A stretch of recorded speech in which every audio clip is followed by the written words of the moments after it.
Good evening. Welcome to my YouTube channel.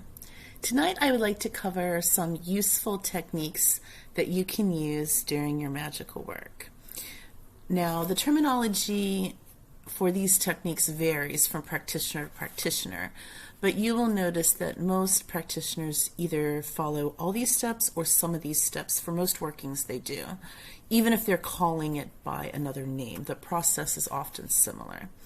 Grounding is basically sitting down, focusing on your breathing, and calming yourself, and lowering your energy to a state where you're basically at energetic neutral, or sometimes lower. The purpose of this is so that when you start raising energy, you're raising energy a specific way with a specific intent, and you're able to focus on energy external to yourself because now you've focused on yourself and you know where you're starting from. So it's basically like a way of just leveling out so that you can start. Centering, what that does is that fixes your attention within three-dimensional space, and I take my centering just a step further, and I also center myself in time between the past and the present, the past and the future. I center myself in the present moment so that all of space and time are around me and I'm centered within myself. From this place, I can now focus my will and my intent.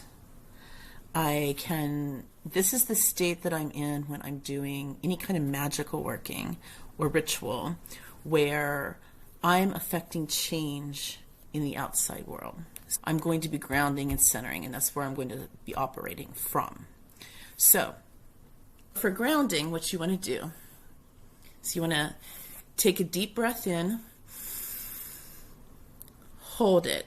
Now, when I hold it, I imagine that I've just breathed everything up into my head and I'm congealing it as a little ball. And when I exhale, I'm like pushing that ball out and dissipating that energy. So what I'm doing is I'm gathering all my scattered thoughts, coalescing them, and expelling them with my breath. So the next one, I'm going to draw in clean, clear energy. Take everything that's already there, it out. Now, this last one, there's different ways to do it. As I go, a lot of people like a tree analogy where your roots are growing down and you feel yourself growing down and anchoring to the ground. That's a great way to ground yourself. Some people that ground better through water, you can pretend that you're under a waterfall and the water is rushing over you and grounding you. You can ground through any means that you find comfortable. But the idea is to just calm yourself, clear your mind, and be present. Now, centering is opening up your awareness even further. So now that your energy level's calm, when I center myself, what I'm doing is I'm observing everything to my left, everything to my right, acknowledging everything that exists behind me, everything that exists in front of me, everything that exists above me, everything that exists below me. And here I am in the center of everything. So now I'm centered in space because I'm aware of all these things around me, everything around me. Now I'm going to center myself in time. So to do that, I think of everyone that's come before me, all my ancestors, all my loved ones, all the history that's gone before I was born, everything back beyond the beginning of time. Then I think about my children and my grandchildren, my great-grandchildren, everything that's going to happen in the future, all the advances of our human society, everything that will happen in the future. And between the past and the future is the present, right now, this moment where I am. And now I am centered and I'm grounded. Centered in space, and I'm centered in time. Now I can focus. Now I can exert my will. Now I can produce change, because Now everything is within my grasp. I can reach it all. That is the mindset you should be in if you're doing magic.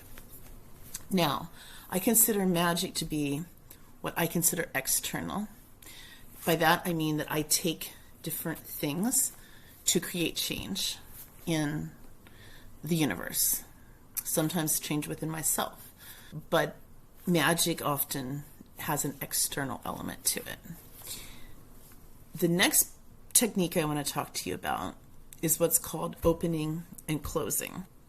Basically, when you open, you're opening yourself to the spirit world, to messages. This would be the state that you would want to be in if you were trying to channel, if you were doing transpossession, if you were speaking to the spirits of the dead, if you were relaying messages. You're basically entering into a meditative trance, and what you are doing is opening your consciousness, working with your spirit guides, and delivering messages from the spirit world to the land of the living. You're basically acting as a psychopomp, a channel. There's different reasons that you would use it, different techniques to do it. But most of the time, I would say you only really need to open yourself if you're going to be dealing with the spirit world, with entities, be they spirits of dead people, beings, deities, Orisha, Loa, whatever you may be contacting that's not embodied. You would do it once you're open. And the important part, closing, is a step that a lot of people don't do. What that does is it's basically telling your spirit guides and everyone, okay, now I'm done working. I'm going to shut down the business for the night. That means you can't talk to me now. And I'm now going to be resting. So you can't bother me right now. If you're working as a medium or a spirit communicator, a spiritualist of any type, this is important, because if you don't learn how to close and block that energy, you will find that you're getting messages all the time in the strangest of places, sometimes inconvenient, sometimes unsafe places. You'll find that you're restless. You may be very irritable. You may be prone to depression. You may not be able to sleep at night. All of these things are signs that you could be open to spirit. And learning how to shut down is a way to learn to protect yourself from that. Now, more advanced magical practitioners may have different techniques for dealing with that. Some never close all the way. Some work with their spirit guides as gatekeepers like I do, which is a different way of handling it. But in general, opening and closing, grounding, centering, those are great places to start. So what does opening and closing look like? If you were grounding, basically, if you're doing the tree analogy, you're planting your roots. Now, the interesting thing about opening is you start off at the base of the roots. That's one way you can open. There's different visualizations, but the most common one is you're already in the ground. You're grounded. You're in the roots of a tree. And basically what you're doing is you're taking your consciousness through guided meditation. You're going up the tree.